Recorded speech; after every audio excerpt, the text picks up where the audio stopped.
and welcome to the RHS Chelsea Flower Show 2026, an event supported by Range Rover.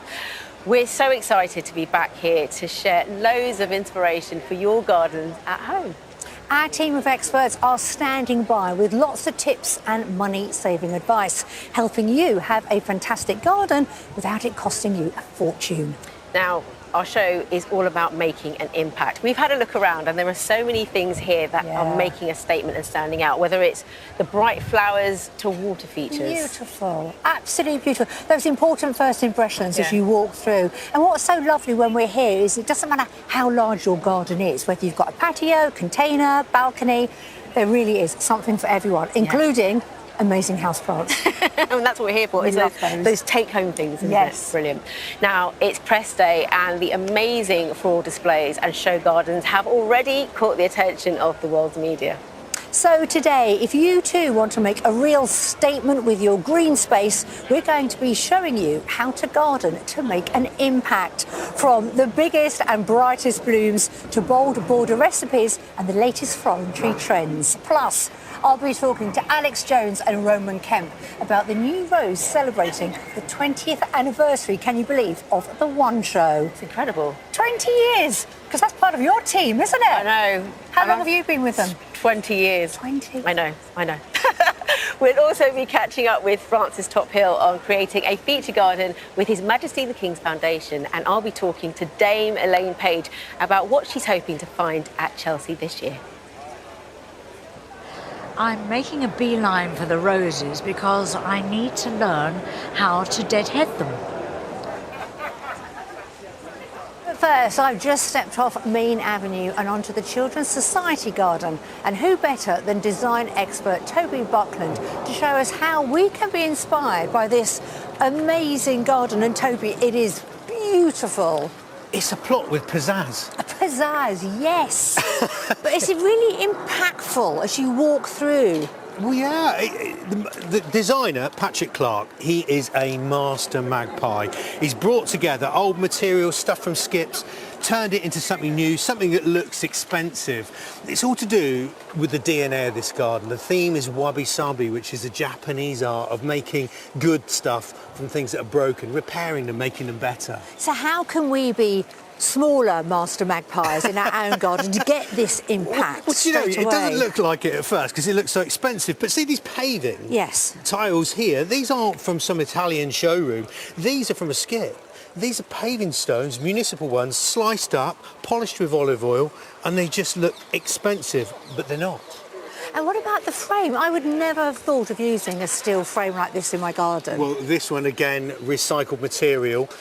Every picture, every piece of art needs a frame, and that's what this does. It gives the garden a lovely outline, ties it all together and links it. In the metalwork, it glows. Yeah, looks it beautiful. Great. And we've got to mention the water. I mean, to have a water feature in a garden, for me, is the ultimate. But it doesn't need to be on this scale? It doesn't. But the things you can get from this relate to every garden. That sound, the babble, so relaxing and wonderful. And, of course, it reflects all the plants in the garden. The silver of the Elaeagnus is really gorgeous. It fills the air with fragrance. The planting is simple, and I think this is a lesson of less is sometimes more. You don't need to ram out your borders and make them completely full to create impact. Are you ready for the first question from our viewers of the week? Yeah. No pressure. Leah asks, I have a small paved area. How can I make the most of the space I've got? Well, Leah, if you're good at building, you can have a really tidy finish, smart joints, make it look really tight and Chelsea, or go more cottage garden, mix materials like Patrick's done, say gravel and stone, leave little gaps of plants as well, and your whole thing will have a naturalistic look. Yes, so relaxed, but still beautiful. Yeah. Beautiful Toby, and useful. Useful, always useful. Thank you so much, Toby. There are loads of different ways to make an impact in your garden, and one of the easiest is with some beautiful bright flowers. So, garden designer Sue Kent has put together the ultimate guide for first-time gardeners who want to use colour to give their green space the wow factor.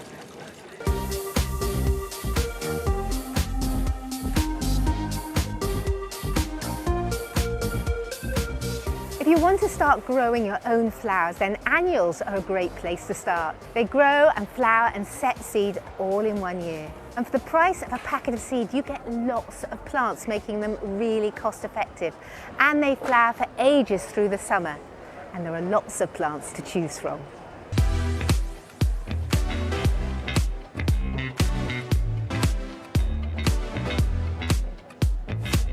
Calendula, also known as pot marigold, will plant sunshine in your garden. Not only is it ornamental, but it's edible too.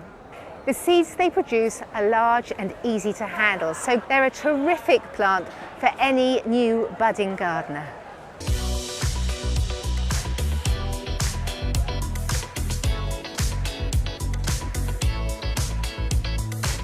Look at this, petal perfection. These are cosmos with their fern-like leaves and their open flowers. They're great for pollinators like butterflies and bees. Lots of people think they just come in the pink and white, but there's so many more varieties to choose from. Some of the petals have different shapes, like the pinwheel pink, and they have turned their petals inwards to form tubular rays. Up there is something called a fondant fancy. Who doesn't love a fondant fancy? And the petals have all been fused to give a sort of bowl-like shape. They come in different heights, and the smaller ones look great in pots, and then you can vary it in your border.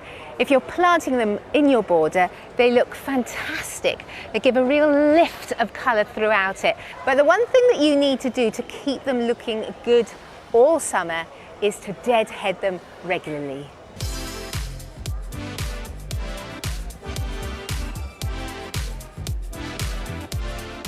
Nigella, better known as love in a mist. These beautiful cottage garden plants are so easy to grow.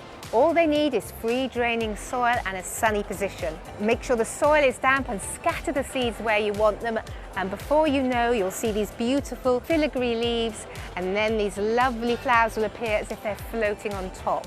They make great cut flowers, but don't cut all the heads off, because you need the seed heads to form, and then they'll scatter seeds and the magic will all happen again next year.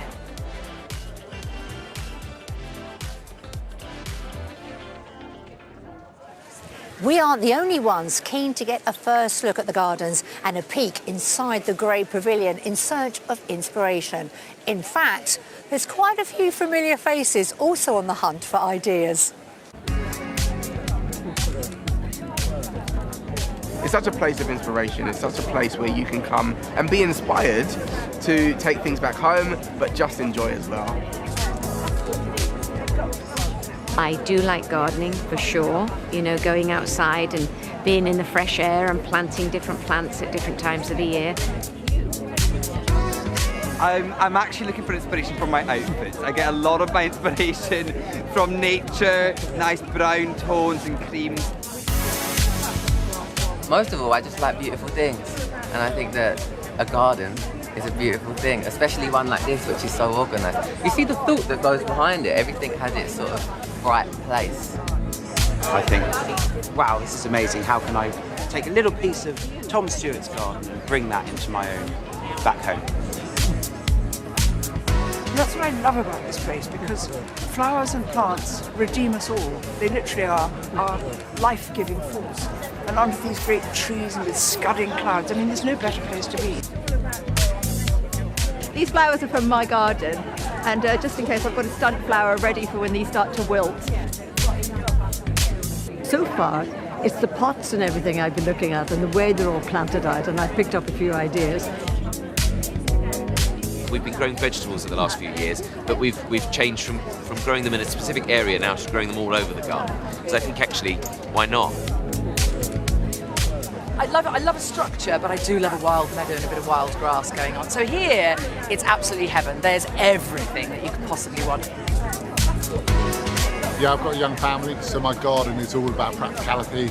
It's about playing games, it's about running around, it's about hiding in the trees.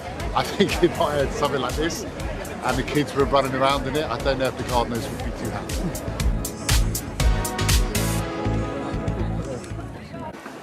Great to see so many familiar faces having a wonderful time here at Chelsea. This week, Angelica and I will be joined by a whole range of top experts in floristry, in crafts and also in planting. They have got loads of hacks and tips to share, inspired by the latest trends, but without breaking the bank, which we know is so important. Today, I'm joined by renowned florist Hazel Gardner. Lovely to see you again, Hazel. Thank you so much. With a name like Hazel Gardner, you've got to be in floristry, surely. I mean, I couldn't have done anything else, could I, Nikki? No, we're lucky to have you. Thanks, so we're inspired by all these gardens, but we also want to be inspired in our own homes, don't we? We want floristry to make an impact. Absolutely. Now, hopefully, you're going to show us some tips on that. Yes. Two different displays. Two different displays. What are we starting off with? So we're starting with a hero flower of mine, hydrangeas. Oh, lovely. So they're so beautiful. All you need is really one stem to make a huge impact. So we've got types I'm using here, a mop head, but you can get lots of different varieties such as oak hydrangea, oak leaf hydrangea here. Then we've also got paniculata, which is more like cone shape. Also got lace cap, but they're all beautiful, but they're all slightly different. And huge blooms. This is absolutely huge. This so is what I this love. is gorgeous, just using 3. Yes. You're going slightly bigger, I can see over here. Yeah, slightly bigger over here, but I'm helped in both scenarios by the flower frog. So this is an excellent piece of kit, available kind of like on any online retailer. A flower frog or a Kenzan. Right. And I really suggest you to get one. Not expensive? Not expensive, really, really affordable. And what they allow you to do is just really curate your stems. Really heavy stems can sit in that and they'll be absolutely fine. So it's perfect for things like hydrangeas. You've got a big one there. I've got a big one here because I am going to be making a much bigger and arrangement. Once you buy it, you've got it forever, I'm guessing. Got it forever, and they all come in different sizes, so they're so perfect. So I've got a larger bowl here because I'm going to make a beautiful display. So you can either pick up 1 or 2 flower heads, or you can get a whole bunch. So as I said, I've got these mop heads, and I've chosen 2 different colours. The reason, because when they dry out, they really, really fade in colour, which is beautiful.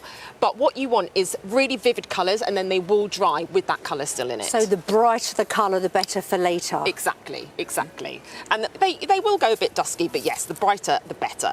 So I'm cutting them here, always cut them at an angle, and then normally I would cut them vertically as well, just so all that water gets up to the stem, because they're very, very thirsty flowers. And is it easier also to put into the flower frog? It's easier to put in the flower frog as well. So I've got 2 different colours, because what I find is having one tonal display is lovely, but it's just lovely to show how beautiful the colour ranges of these flowers are. Depends if you've got acid or alkaline soil. Look how quickly you do I know. Bring it straight in. This is the thing. A lot of us grow hydrangeas. Yeah. So they'd be perfect from the garden. Yeah. Give them a drink first, I'm presuming. Yes, they're very, very thirsty. So you might have a situation where they're wilting, such as this one you can see. Yes. And all you do is submerge the actual head in water. Really? And then it will bounce back. Lukewarm water? Lukewarm water for a couple of hours, or you can cut it and then put it in boiling water for like 10 seconds, and that will perk it right back up. Look at that, it's already looking good, and I we're nearly know. finished. And so you could leave them in your garden. I've got 3 different types of hydrangeas in my garden. You can leave them in the garden so they look a bit kind of dusky, and then pick them. They're very good for like pollinators. But yeah, just pick them first thing in the morning if you are going to harvest them. And you put flower food in there as well? I don't tend to. I just like using lots of water. Change the water daily. You can also mist the head of hydrangeas. Oh, that's a good idea. They actually soak up a lot of their hydration. And it keeps it. Yeah. Last one? Last one. Lovely. So you can see here, I've done an asymmetrical design, not using a lot of stems, with my flower frog. And that is it. Look at that! Yeah. Literally, in a couple of minutes, In a couple of minutes. transformed. Yeah. Blooming beautiful. Stunning, isn't it? So this will keep in the vase like this for 1 or 2 weeks. Then when it gets to that stage, you just need an inch of water, let them dry, and they will completely dry out in situ. Just perfect. Gorgeous, absolutely gorgeous. Such great work. And Hazel, you're going to be back a little bit later to show us how to make a splash indoors with lemons. Who knew? Oh, I love Hazel's work. She's the best. Now it's time to meet a new member of the Chelsea team. It's garden designer Flo Headlam. Welcome. Thank you. Good to be in the space. We're loving having you here. Now viewers will know you from Garden Rescue, but tell us a bit more about the gardens you specialise in. Well, I work in the London and South East area with families, really. Lots of family gardens, big and small, you know, the full range. Yeah. And it's about giving every single brief the due care and attention that it needs. Now I know you're brilliant with small gardens because sometimes you've got to be extra creative with those, don't you? Definitely, because actually whether you've got a small garden or a big garden, you still want the same experience. Yes. So you need to pack all of those features in that small space and keep it feeling airy. And you need to be clever with budget as well. Yes, because budgets are often really tight, so it's about being clever, upcycling, recycling, having items that are multifunctional in that space. That will help with making the budget go further. And money-saving tips. Yes, that's what I'm going to be looking at today. Money-saving tips, inspirations, ideas, lots of takeaways for the viewers. Yes. And these are things you'll be focusing on all week, so we're looking forward to seeing that. Well, earlier, Flo headed over to one of the balcony gardens to decode some of the best design ideas that you could use in your green space, no matter how big or small it is. Let's see how you got on, Flo.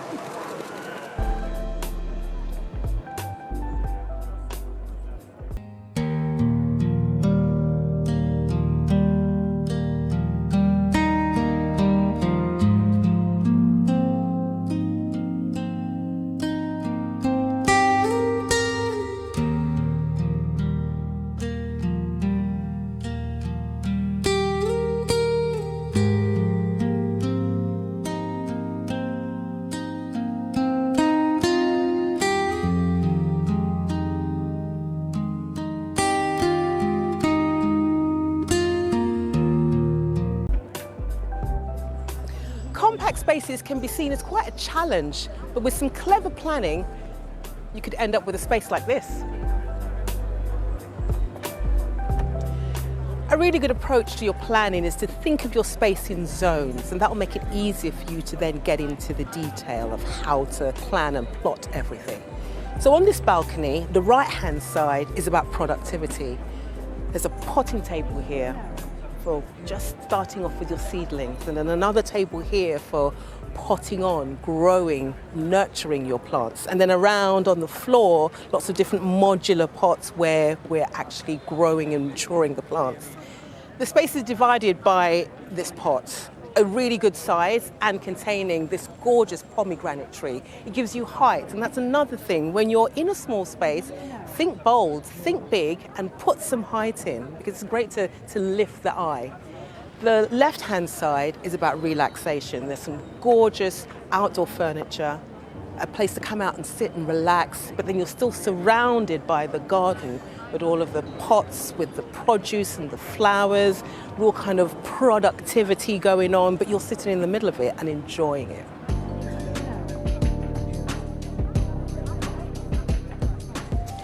Now, at the top of this balcony garden is this pergola. It's great for creating height in a space and gives you the opportunity to grow something like a grapevine, which will scramble over the top and give you a canopy and some shade, which is always really important in a garden. But if you don't want to grow a grapevine, you could grow roses, clematis, ivy, sweet pea, anything that's going to give you some coverage over the top and just beautify the space. Now, pergolas can be quite expensive, but you can get the same effect with garden wires or tension wires. Same effects, but just friendlier on your budget.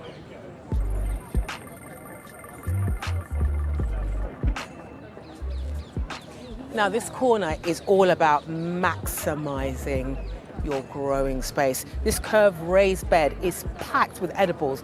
We've got cabbage, we've got pak choi, we've got fennel, but as well as edibles, there are some perennials as well. And that's the thing, you don't have to do one or the other, bring them both together. Because, for example, by putting in the geums, we're bringing pollinators into the garden. Oh, we've also got nasturtiums, which are great pops of colour. They trail down, or you can trail them up, and they're great in salads. So edible flowers. Be experimental. There are no rules, and actually you learn as you experiment and you try things out. And that's the thing about gardening. Every day is a learning day.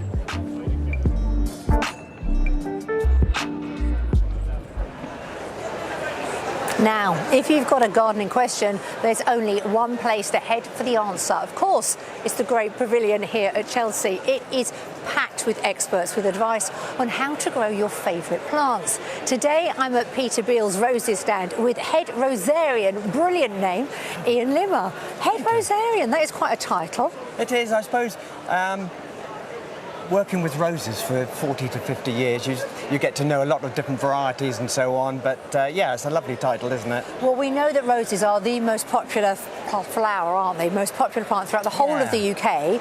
But if someone has never grown a rose before, how easy are they? Really, really easily. Just put them into the ground. The most important thing to do is, for the first year, is keep them well watered and liquid fed. Something like tomato feed is good enough, because what we want is the flowers, but the plant wants the roots to get established, then it will give us good flowers. Don't just rely on the rain. Help them through once a week during the summer months to get the roots established. And what about size? Because we've got some smaller ones here. What are these ones called along here? We've got Macmillan Nurse over there. Are these shrub versions? Yes, they're shrub roses. Shrub roses tend to be more lax than modern roses like Hybrides and Floribundas. And they can grow in any aspect, anything from full sunshine to semi-shade, in woodland and so on. So you've got something for everyone. We've got something for everyone. Ian, you fancy some questions? Are you ready? Any advice for shrub roses in a shady part of the garden? For a very shady part of the garden, a good variety is a rugosa called Rosary de la Haye. That will stand a lot of shade. But there's also one which we grow, Ivor's Rose, and that's a really good one, really healthy, and that's quite happily grown in the shade. Excellent. More questions for our viewers. Reese on Instagram says, should I be watering them or should I just let them drink from nature? What a lovely way of putting it. Yeah. Watering them, as I said, is very important for that first year. But once they're established, we all lead busy lives, you don't have to worry quite so much. But maybe sometimes when people think, I'll water the grass, just give your roses a chance to water as well. So once they're established, relatively low maintenance? Very low maintenance. People think it's very complicated. Same with pruning, very straightforward. Low maintenance but high on impact. Ian, thank you very much. You're welcome. Of course, it is press day today and we've got some very special visitors from The One Show. It is Alex Jones and Roman Kent. Hello, Nikki. Welcome. Well, this is like a second home to you here, isn't it? Because it is Peter Beale's Roses. And there's a little bit of a connection. Well, there is, because Roman and I have come to see the One Show 20th rose, which has been grown by Peter Beale. It's here. Isn't she a gorgeous creature? Smell beautiful. So see, the colours are sort of pink and red for the One Show, and then in the middle. Yeah, we've got, of course, the proceeds going to children in need, so Pudsey Yellow. You see? Clever. So I mean, come to have a look. We know that the One Show's a huge team, but are you two like proud parents standing here with your baby? Yeah, I mean, definitely. Alex was nearly welling up seeing Was she? it, but no, it is. I think not just for Alan and I, but as you say, the One Show as a team, and I guess the viewers as well. It's so nice for them to have something that feels close to home, I guess. Yeah. Congratulations. Well, it's a lovely way to celebrate the 20th year, and the fact that ourselves and our viewers can plant one in the garden is lovely, isn't it? It is so nice, very personal. I mean, you've recently moved house into the countryside. Will you be planting one of your roses? Absolutely. I've got a lovely space in the border. Have you ready, already? Nikki. And yes. where should we be planting this rose? Well, apparently I'm testing you now. Test away. But apparently you can plant in a pot. If you haven't got lots of space, you've got a balcony maybe or a small garden, a pot is fine. Has to be quite a big pot. But you can plant it into a border as well. Can you? And it needs plenty of water in the first year, because Ian's just told me that. There you are, very thirsty. That's it, very good. Roman, your family loves gardening. Yeah. Martin and Shirley Kemp, they're here every single year. You grew up practically in the garden, didn't you? Yeah, I mean, it's always been a thing. I think it's because also for my dad, it was always his dad that was out in the garden when it came. But well, they lived in central London, so any form of small garden space, my granddad was always out there. And taught my dad a lot, and then also for my mum, very hands-on. She's whether or not it's building work, whether or not it's in the garden, it's non-stop. So I can't call home. How a conversation at home will go is I'll call my dad and I'll go, yeah, where's mum? And then I'll just hear, Joe. Oh, hang on, Rose, she's in the garden. That's literally how it goes. But how lovely, though, to grow up like that. I mean, I know that's important for your children as well, isn't it, Alex? Oh, absolutely. I mean, that's the reason we moved out of London, was to have a bit more space. And the children, especially Annie, our little girl who's 4, she just loves planting. So she'll enjoy putting the rose in, I'm sure. Absolutely, it is gorgeous. A huge congratulations, and you're going to mosey on around and enjoy the rest of the day? Well, that's it. Yes. We've got the one show tonight, so we need to head off for that one, and we'll be chatting more about our 20th anniversary rose. Yes. Lovely. Thank you both so much for joining us. Now, roses are a summer staple that are perfect for making an impact. Plant expert Carol Klein has been in search of even more summer standouts that will keep your garden looking glorious from May right through to the autumn.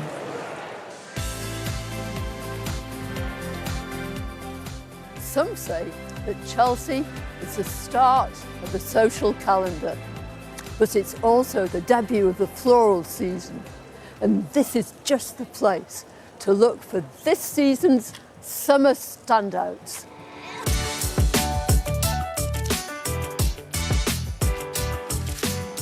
For big, bold and beautiful, what could match the pure perfection of a peony?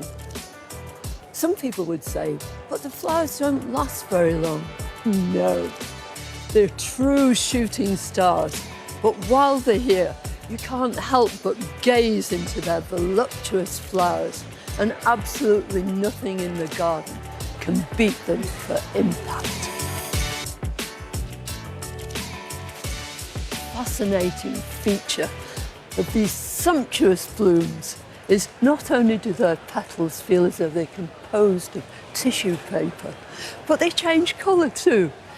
When they start, the colour is more concentrated, but they fade to these soft and subtle hues.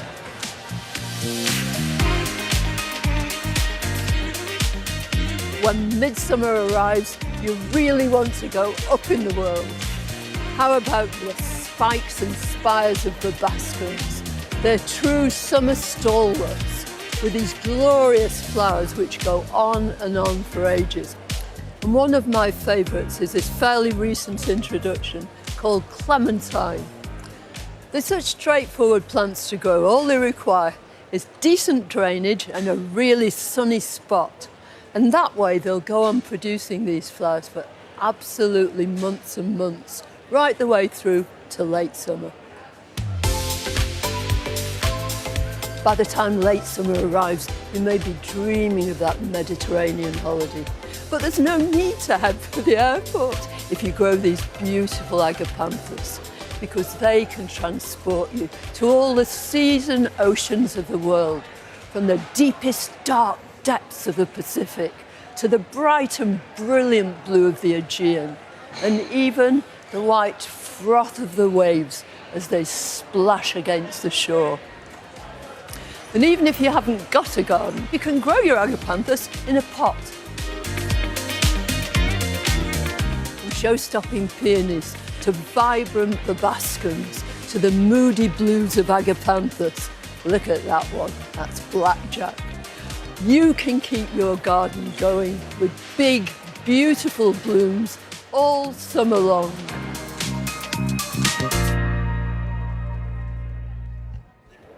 Thank you, Carol. Now, this year we've got some very special visitors to RHS Chelsea who've all been part of a BBC, RHS and TikTok search to find the hottest horticultural talent from the world of social media. We'll be meeting all of them across the week, but today I'm joined by 4 of them: Eli Appleby-Donald, Iswe Nkosi, Jude Lampf and Naomi Saunders. And they are all first-timers here at Chelsea, so this is pretty special, isn't it, Eli? It is, it's so exciting. So you're all about growing vegetables on the east coast of Scotland. Yep. Have you found any exciting edibles here? Oh, have I ever. As a single edible, I'll say plant, fungus, mushrooms. I've seen a stall, it's mushrooms, every type you could imagine. Stuff I've never ever seen, but the way it's put there for you to see, just so beautiful, the thought that's gone in and how it was presented, so you could see them in all their finery and glory. But then, as gardens for edibles, some of the container gardens, the knowledge sharing, the tales of the riverbank, how to grow vegetables in small spaces, and I see some of the most perfect pak choi I've ever seen in my life, not to nibble on them.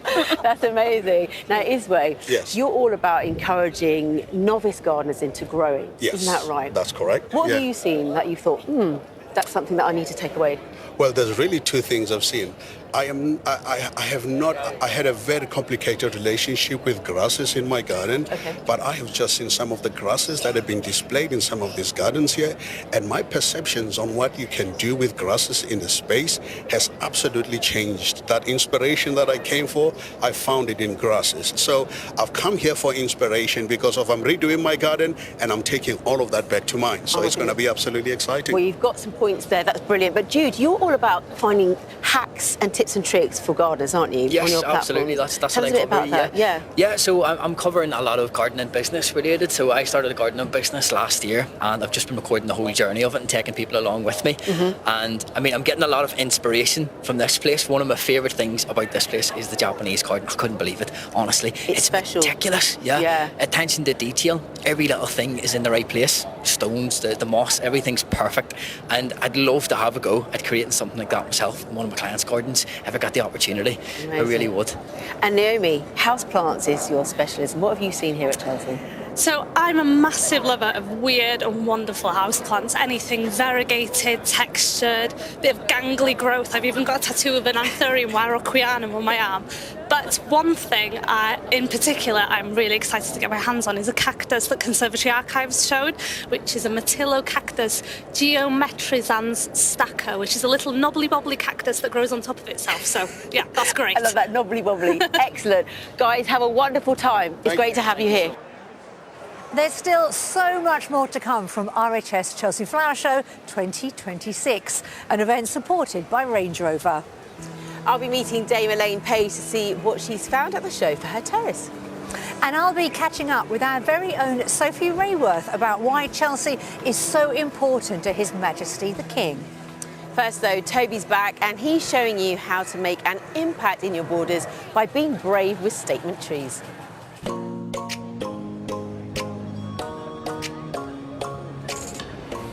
This is an oasis of loveliness. I mean, look at it. And it's the perfect place to talk about focal points because designer Christina Cobb has created lots to look at in the garden, beautiful things. There are bird baths, water features, borders brimming with flowers, a greenhouse to die for, and the most beautiful trees. The trees in this garden are really special.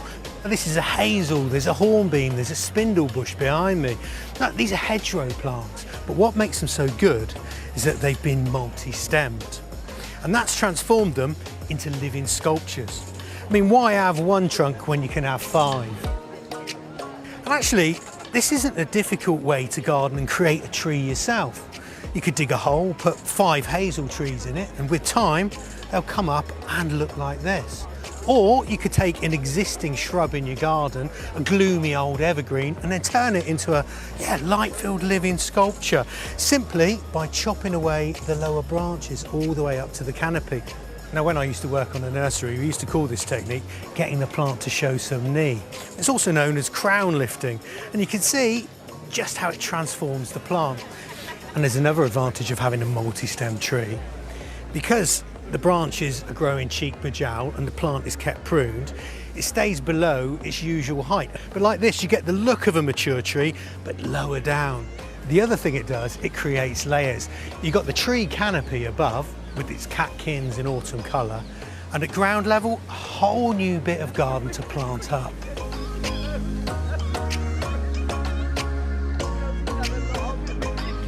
Life under a tree isn't for every flower. I mean, avoid sun lovers with silver leaves like lavender and catnip. But there are 3 categories that do really well. There are those with taproots like foxgloves and fennel. I mean, think of a taproot like on a carrot. That's basically a bit of plumbing that goes deep below the tree's roots and prospects for H2O. Then there are plants with wiry roots. Astrantias, cranesbill geraniums. They flop and spread and fill the gaps around the feet of the tree. And don't forget self-sowers. Self-sowing plants, well, they garden themselves. They do the work for you and find their way into little nooks and crannies. Aquiledias, toadflax, both of them are winners. The thing to know is that the plants that you buy from nurseries and garden centres are straight out of compost. And in their first summer, the watering is down to you. Don't spare the hose or the H2O. They'll soon get on their own roots and they'll become self-sufficient, and they'll form, well, a beautiful frame. And you need a frame for any focal point, but around a multi-stem tree, wow, they look fantastic. You don't immediately think about planting trees in borders, but it works so well. It's so effective. Now, I'm back with floral genius Hazel Gardner, who earlier on showed us how to create a beautiful display with hydrangeas. And you're going to create, aren't you, Hazel, something equally gorgeous for our tables this time? Something equally as impactful. Come on, then. So, trends. Yes. The huge trend at the minute is using edibles on tablescapes. It's just really lovely to use an ingredient that you're also going to eat if you're hosting a celebration. So I've chosen lemons today. So you've been busy because you've got another display in the Great Pavilion. Yes, I've been surrounded by vegetables, working with She Grows Veg in the Great Pavilion for a feast, a tablescape full of edibles. And this is something that we can do at home. I would never dream of using lemons. So what are we going to do? So we've got loads of lemons here. So what we're going to do is it's Chelsea, so more is more. So we're going to stack our lemons almost More like is more. Love it. almost like building blocks. So we've got just a common toothpick here. Yes. So we're going to connect our lemons together. So we're just going to pierce one end of the lemon and then literally put on another lemon on the other end. And then we've connected two, and then we're just going to keep on building. So you just pierce and then add them in. So it almost acts like a scaffold. So you can keep on stacking. Is this going to go next to the display? Yes, so as you can see here, I've just built them in around my bud vases. Yeah. So it's just to really get home that we're using lemons almost like a prop, almost like you would a vase. I like that. It's like a sculpture It already. is, it's gorgeous, and so super simple. So then to connect it to the flowers on the table, I've got this gorgeous vase here of all seasonal flowers, and I'm going to make a lemon become a flower. So how I do that is I've got a longer cocktail stick that I've actually cut in half. Then all I'm going to do is pierce it again, almost to create like a stem, and that's my flower head. Right. And then I'm going to pop it in. So this has again got a flower frog in. So looking at the floral display, you've sort of left space at the underneath, haven't you, to create? Exactly. So if you are adding edibles, do leave enough space to keep adding things in. You don't want to get in the way of your flowers, because I've got some gorgeous roses in here. Now I'm going to keep everything quite low to the vase because I want to connect them to the stacks. And also if you put them too high, you're going to have that bit of cocktail stick sticking out, and nobody wants that. So I'm going to stick another one in there. So I've got my flower frog in there, so that's fine. I mean, these are gorgeous lemons. So nice. So is there a particular type you should buy if you're going to create this? I would say unwaxed and organic where possible. And then the great thing about that is, like, if you are having a party, you can gift them to all your guests afterwards, or use them in cocktails or in water. What a nice idea. You can get these on the high street. Perfect on the high street. You can get a whole bag for such an affordable price. So if I connect over here, so I'm going to pop that just near my other stack, and then you can see how it almost looks like it's water falling. I like that structure. Yeah. And you could use other fruit, I'm guessing. What else could you use? So other things that are great, apples or plums or pomegranates, anything like that. Anything that you can kind of pierce would be fantastic. And obviously anything that you're going to use in your cooking is even better. And what about maintenance? How often do you have to water them? So this would be really good. This is all very seasonal, but what I would say, if you're doing this outside, put your flowers in at the last moment. You don't want your flowers outside too much in the heat. So just do it last minute and then pop all your kind of lemons around it. So gorgeous, so impactful. And then when all your guests have gone, you can reuse all the lemons. Exactly. Really, really clever. Now, Angelica has just bought a whole summer set of crockery with lemons on. She could do something like this, Exactly. couldn't she? A real maximalist moment. That would be beautiful. I love that. For inside the home, but also if you're dining al fresco. Exactly. Thank you so much for joining us. It's fantastic. Do you know what? That display would look great in my kitchen. Love it. Now, though, it's time to meet a true legend of the West End stage. We know her for wowing audiences through a 60-year career, having starred in musicals such as Evita, Cats and Chess. But you may not know that she's rather green-fingered and uses the terrace of her London flat as the ultimate place to unwind. Please welcome Dame Elaine Page. It's wonderful to have you here. Isn't it wonderful to be here amongst all this foliage and plants and flowers, and just wonderful. Now, not many people know that it's when you were a little girl that you found a love of nature by potting plants in your maisonette. I did. We lived in a maisonette in Barnet High Street, and we didn't have a garden, but we had pots. And my mother has always loved flowers and gardening, and so I was first taught about planting and plants there in the Masonette. And then many years later we moved to East Barnet, where for the first time we actually had a proper garden. And my mother made a wonderful rockery, and my father's pride and joy was the lawn. He wanted to make it like Wimbledon, you know, the grass courts, and they would also plant vegetables. We had an apple tree, and she would make lots of wonderful apple pies. So that's where I learned about gardening, and I think it's the thing as well of always being in the theatre all my life. You're indoors and you're in the dark, and the same in recording studios. You're indoors in the dark. So for me, to be able to be in a garden or to have just even some pots, some pretty flowers to look at, that just works for me. Yeah, so those moments when you're outdoors, hearing the birds. Absolutely. Must be really special. Well, I'm lucky enough, I live in a flat, but I've got 4 little terraces, and the sun comes up in the front, and I usually have my morning tea there and listen to the birds, as you say, because I'm near Battersea Park, so I hear them tweeting away. And then as the sun moves around the apartment all day, I sit in a different, or if I'm able to, you know, a different terrace at different times of the day, one for lunch and then right at the back for tea. It's lovely. So you must have a lovely vista of London. I do. I look all across Battersea Park. It's the most fantastic view, because now it's all in bloom, and I see the 4 seasons. You know, it's a wonderful thing to see, but right now I think spring is my favourite, because all the buds and the shoots come out and you just suddenly see all those trees bloom. It's fantastic. Now, you have pots on your terraces, I don't do, you? I do. What sort of things are you growing at the moment? Well, just before Christmas, I was going away for Christmas time, and I knew that when I came back in the spring, there'd be nothing to look at. So I found out about something called lasagna planting, and I'd never heard of this before.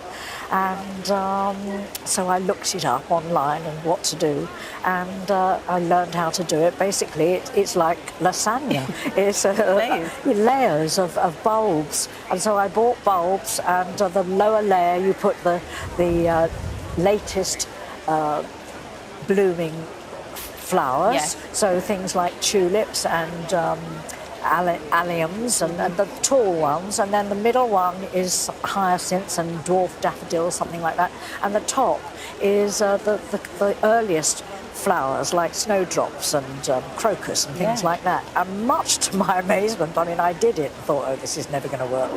And when I came home, and as spring came, and suddenly this whole melange of all these most beautiful flowers appeared all together in my pots, and it was just the prettiest thing. Lots of colours, it was fabulous. And now I know that you love bright colours and also roses, but you've been learning about that Chelsea deadheading, haven't you? I have, because I have some lovely roses. A girlfriend of mine, Pauline, gave me one for my birthday, and I had other roses on the terrace as well, surrounding my pots. And I never quite know what to do with them. So I just met this lovely man who's taught me how to deadhead roses and how to prune them and when to do it. And so I've learned a great deal about the maintenance of roses today. I'm eternally grateful. Well, we've loved having you here, Elaine. Thank you so much. Now, if, like me, you think of daffodils as a spring flower, you'll be surprised to see them in full bloom here at the show in May. Well, a few years ago, Dame Mary Berry went to discover how growers keep them looking their best for Chelsea. Thank you. There's nothing more exciting than when the first daffodils come into bloom in spring. But come late May, there is lots of other colour coming to replace them. So why would you bring spring bulbs to Chelsea?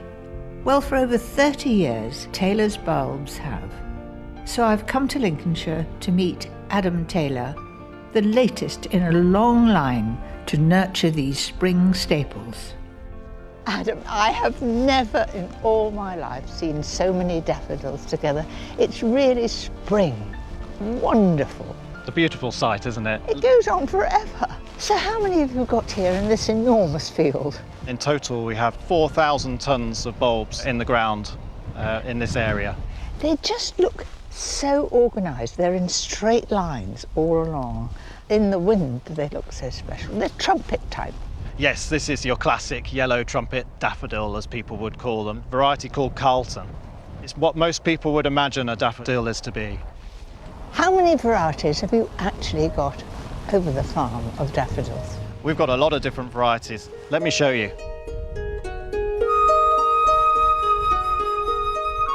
Looking around this field, it's just like a patchwork quilt, all different colours. Yeah, it's a beautiful site, isn't it, Mary? There's 350 varieties here in total. In this field? Yes, in this field. Is it true that you should put daffodils always in one vase together and not add other flowers to it? Correct, yeah. Daffodils like daffodils. They don't like other flowers in the same vase. They will shorten the shelf life of the other flowers. I had no idea that there were so many varieties. Well, why bring a spring daffodil to a summer show? We like to show all the different varieties that we can offer. It just gives people opportunity to be able to see all of the different flowering times on show in one go. If we didn't take them to a show, then it'd be a struggle to convince ourselves to actually keep this collection running. Some of the more discerning gardeners as well will come to the stand and they'll see varieties that they have never seen before, and they'll order them there and then because they'll want to make sure that they get those bulbs so they can have something special for their garden. All these daffodils flower at different times, from January to May. How do you get them all together for the Chelsea Flower Show? We have a technique, but let me show you. Well, welcome to our 2,000-ton potato store, Mary. And this is where we keep our Chelsea daffodils. You've brought them into the cold? Yeah, we have them paused in time at this temperature. They've been on a journey already to get to here, and then they carry on that journey all the way to Chelsea. So these bulbs were harvested last June, and then we've kept them in a shed all the way through until December at a warm temperature. We've tried to make sure that the bulb thinks that it's summer all the way through until that time. And then we plant them, and then they root. And as you can see, they're very vigorous. So as soon as we bring them into the glasshouse, they'll go from this to full flowering. In how long? Well, within 2 to 3 weeks. Really? Yeah, much quicker than they would do normally. So here we are, from the cold potato shed to the glamour of Chelsea. Yes, that's their journey, Mary. You've had 26 golds so far. What's the chance of a 27th? There's every possibility, isn't there? We really hope that we can do it. There's so many things that are out of our control, but we'll do everything we can to come home with the gold medal. Adam, I for one am thrilled that you're bringing spring daffodils to Chelsea again, and I wish you every possible success. Thank you, Mary. I'm really in daffodil heaven. There are so many to choose from. I might be a while.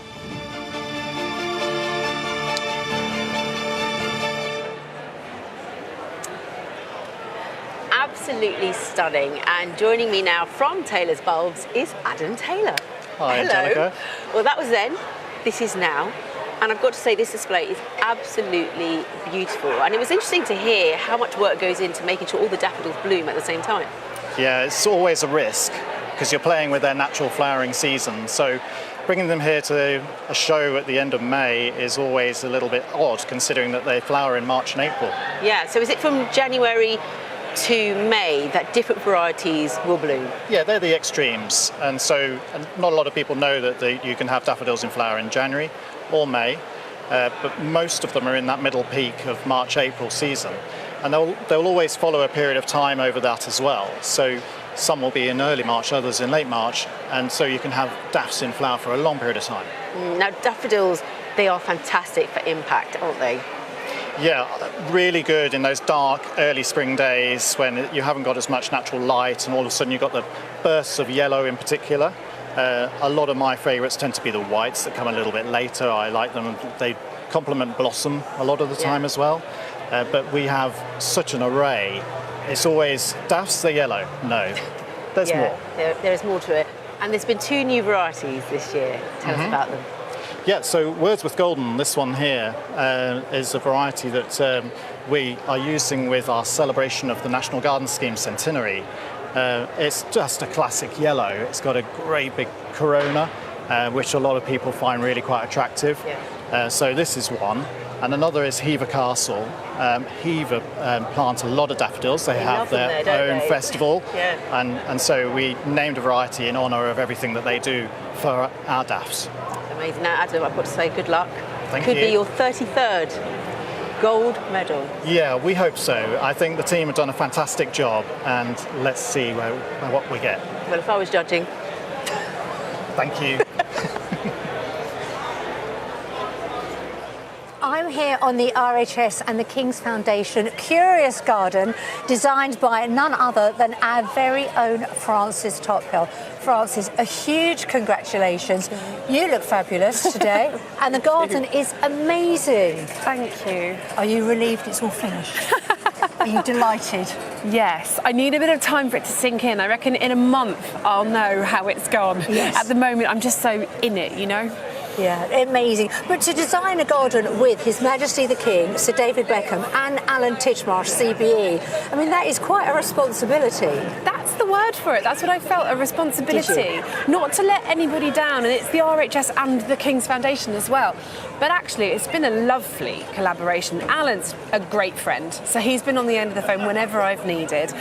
David's actually been really into the plants. So he asked for things like Nepeta Six Hills Giant and lavender, which we've got a lovely one, which Jekka grew, because you're not meant to bring lavender here because of potential viruses. We've got a lovely UK-grown one.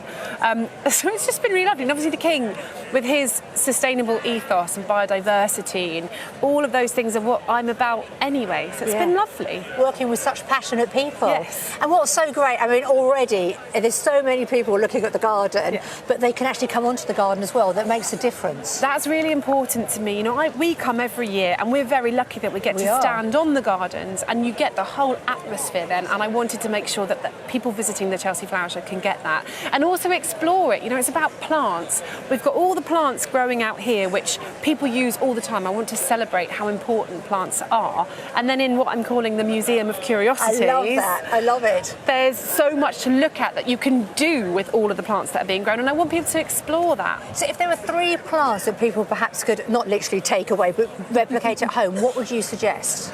Some of my favourite plants. Go on.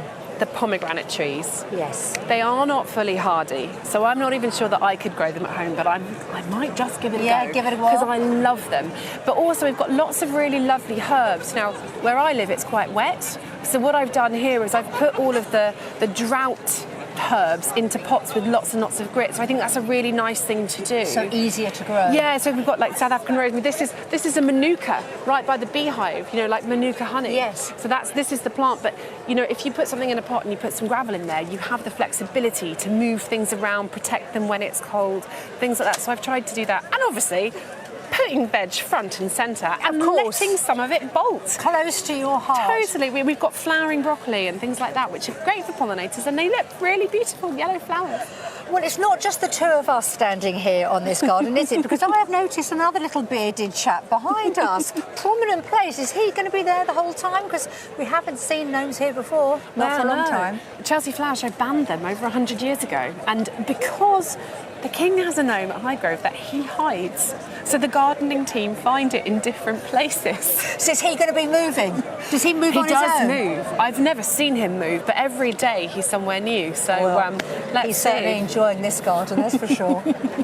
And of course, later on this afternoon, we have the royal visit. Sophie's here to tell us more. We're very excited. I know, the royal family, they come here every year and they love it. The late Queen, Queen Elizabeth, she came, I don't think she missed a year. She hardly missed a year. She came here for the first time in 1952 when she was Queen, and she came almost every year after that. And obviously she brought the then Prince Charles with her, now King, who will love what you've created here, Francis. He will. And am I right in thinking that the King has had a garden here before? He has. This is a very royal spot, actually, because I think it was 2002, and he designed the healing garden, which he dedicated to his grandmother, and he created it with Ginny Blom, the designer, and it was right here on this spot. And then there was also the Princess of Wales. She was then Duchess of Cambridge, but in 2019, do you remember she had the Back to Nature garden? Beautiful. Which was wonderful, and they brought the kids on. Do you remember? They were tiny then, and they had a swing here and everything. So yes, it's a very royal spot, and they do every year. They seem to stop on this corner anyway, so he'll be in here, won't he? Definitely will. Well, it certainly has has a very special place in their heart. We look forward to the coverage later on. And Francis, congratulations. You get a time to breathe a little bit later.